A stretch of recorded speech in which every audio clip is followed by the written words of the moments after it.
আমরা আলোচনা করব যে অপেক্ষমান তালিকায় আছে যারা আছে তাদের কি করণীয়, অর্থাৎ যারা 400-র বাইরে যারা আছে তাদের কি করণীয়। তোমাদের ক্ষেত্রে প্রথম যে করণীয়, তোমরা সাবজেক্ট চয়েস অবশ্যই দিবে।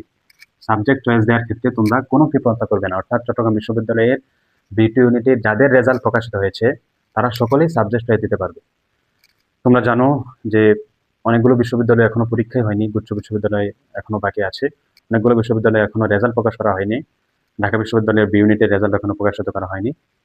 তো এখানে পরীক্ষা দিয়েছে এমন অনেকেই কি করবে, অন্যান্য বিশ্ববিদ্যালয়ে ভর্তি হয়ে যাবে, এখানে আসবে না। গত বছর আমরা দেখেছি এখানে ভালো রেজাল্ট করেছে কিন্তু এখানে তারা ভর্তি হয়নি। অন্যান্য জায়গায় ভালো করেছে, যাদের হয়তোবা বাড়ির কাছে হয়, এরকম চট্টগ্রাম বিশ্ববিদ্যালয় হয়তোবা অনেকের দূরে হয়ে যায়, এই জন্য অনেকেই অনেক সুবিধার দিক থেকে বিবেচনা করে অনেকে এখানে ভর্তি হয়নি। ভালো মেরিট লিস্টে থাকার পরে অনেকে কি করেছে, এখানে ভর্তি হয়নি, অন্যান্য বিশ্ববিদ্যালয়ে ভর্তি হয়েছে। তো যারা 400-র বাইরে যারা আছো এবং যাদের মেরিট লিস্ট এসেছে, সকলে কি করবে, সাবজেক্ট চয়েসটা অবশ্যই দেবে। কারণ তুমি যদি সাবজেক্ট চয়েস না দাও তাহলে তুমি ভর্তি হতে পারবে না। তোমার রেজাল্ট যদিও তুমি মেরিট লিস্টে আগে থাকো, তারপরে কি করতে পারবে না, তুমি ভর্তি হওয়ার কোনো সুযোগ থাকবে না। যারা এখানে সাবজেক্ট চয়েস দিবে ক্রমান্বয়ে তাদের কি করা হবে, মেরিট লিস্ট প্রকাশ করা হবে। তোমরা দেখেছো, আমরা গতবারও চট্টগ্রাম বিশ্ববিদ্যালয়ে জানো তোমরা অনেকগুলো মেরিট লিস্ট প্রকাশ করা হয়। হ্যাঁ, প্রথম, দ্বিতীয়, তৃতীয়, চতুর্থ, পঞ্চম এরকম অনেকগুলো মেরিট লিস্ট প্রকাশিত করা হয়, তোমাদেরকে বলেছি আমি। তো ধাপে ধাপে অনেকেই সাবজেক্ট পায়। তো যারা 400-র বাইরে আছো, তোমরা প্রথমে তোমাদের কাজ হচ্ছে সাবজেক্ট চয়েস দেবে। দ্বিতীয় কাজ হচ্ছে আল্লাহ রাব্বুল আলামিনের উপর ভরসা করবে। হয়তোবা আল্লাহ রাব্বুল আলামিন যদি তোমার জন্য এখানে কল্যাণ রাখেন, অবশ্যই তুমি ইনশাল্লাহ এখানে ভর্তি হতে পারবে ইনশাল্লাহ। তো তোমরা নিয়মিত খোঁজখবর রাখবে। চট্টগ্রাম বিশ্ববিদ্যালয়ের যে ওয়েবসাইট আছে, তোমরা চট্টগ্রাম বিশ্ববিদ্যালয়ের ওয়েবসাইটে সবসময় খোঁজ রাখবে কোন সময় তোমাদের সাবজেক্ট ওয়াইজের ডেট দিয়ে দেয়। অনেকেই গত বছর দেখেছি যে সাবজেক্ট ওয়াইজের ডেট চলে গিয়েছে, তারপরে অনেকে এসে কান্নাকাটি করতেছে, ভাইয়া আমরা তো আমাদের মেরিট লিস্ট আগে ছিল কিন্তু সাবজেক্ট ওয়াইজের ডেট কবে চলে গিয়েছে আমরা বলতে পারি নাই, তো আমাদের কি করণীয়। অনেকেই বিশ্ববিদ্যালয়ের আইসিটি সেল অফিসে এসে অনেকেই কান্নাকাটি করছে। তো কান্নাকাটি করলেও পরে কোনো লাভ নেই, তোমাদের এজন্য আগে থেকে নিয়মিত খোঁজখবর রাখতে হবে এবং আমরাও তোমাদেরকে ইনশাল্লাহ জানিয়ে দেবো কখন তোমাদের সাবজেক্ট ওয়াইজের নোটিশ দেওয়া হয়। তো এখন আরেকটা গুরুত্বপূর্ণ বিষয় আলোচনা করবো, সেটা হচ্ছে আমরা অনেকেই প্রশ্ন করছো, ভাইয়া আরবি নিয়ে পড়বো নাকি ইসলামিক স্টাডিজ নিয়ে পড়বো। তাদের ক্ষেত্রে কথা হচ্ছে, আরবি এবং ইসলামিক স্টাডিজ দুটি সাবজেক্ট কাছাকাছি পর্যায়েরই, অর্থাৎ দুটির কিছু ভালো দিক আছে। ইসলামিক স্টাডিজেরও কিছু ভালো দিক আছে এবং আরবিরও কিছু ভালো দিক আছে। যারা আরবি নিয়ে পড়তে চাও তাদের ক্ষেত্রে কথা হচ্ছে, তোমরা জানো বাংলাদেশে আরবীয় অনেকগুলো দূতাবাস আছে। তোমরা যারা আরবি নিয়ে পড়তে চাও, ইনশাল্লাহ তোমাদের অনেক ক্ষেত্রে সুযোগ আছে। জাতিসংঘের কয়েকটা ভাষার মধ্যে আরবি অন্যতম। বাংলাদেশের বাইরে অনেকগুলো বিশ্ববিদ্যালয়ে প্রধান ভাষা, অনেকগুলো বিশ্ববিদ্যালয়ে আরবি নিয়ে অনার্স করা হয়। মদিনা বিশ্ববিদ্যালয়, উমুলকরা বিশ্ববিদ্যালয়, তোমরা আরবি নিয়ে পড়াশোনা করলে সেখানে মাস্টার্স করতে পারবে।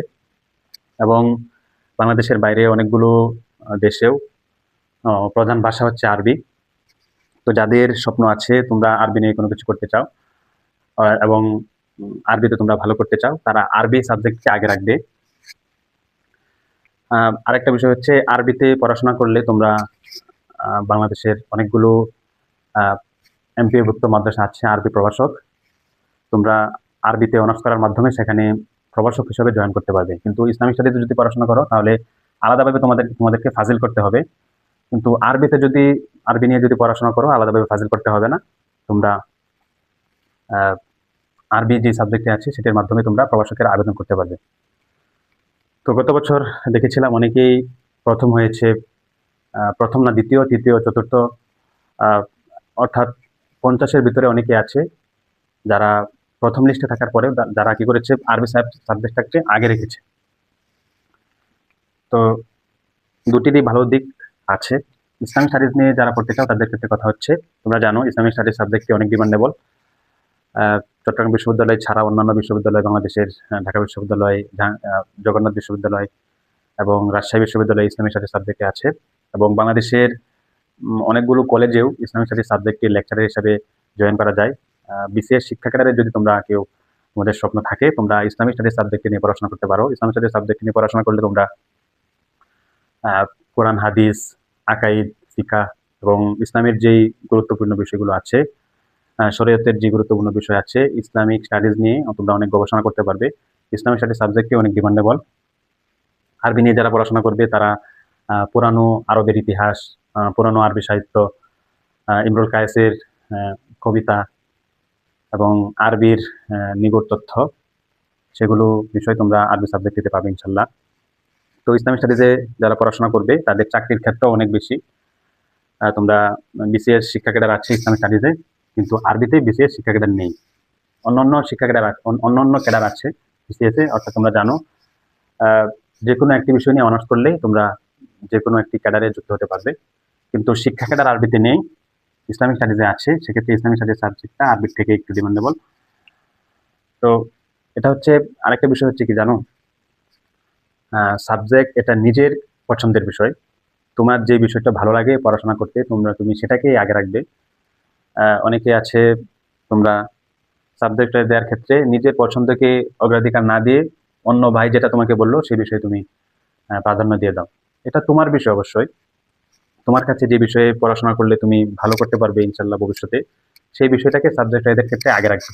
অর্থাৎ তুমি যদি আরবি নিয়ে পড়াশোনা করতে চাও, তোমার যদি আরবির দক্ষতা থাকে, আরবিতে তুমি যদি মনে করো আরবিতে যদি পড়ি আমি আরবিতে ভালো করতে পারবো, তাহলে তোমরা আরবি সাবজেক্ট থেকে চয়েস লিস্টে আগে রাখবে, প্রথমে আরবি চয়েস লিস্টে রাখবে।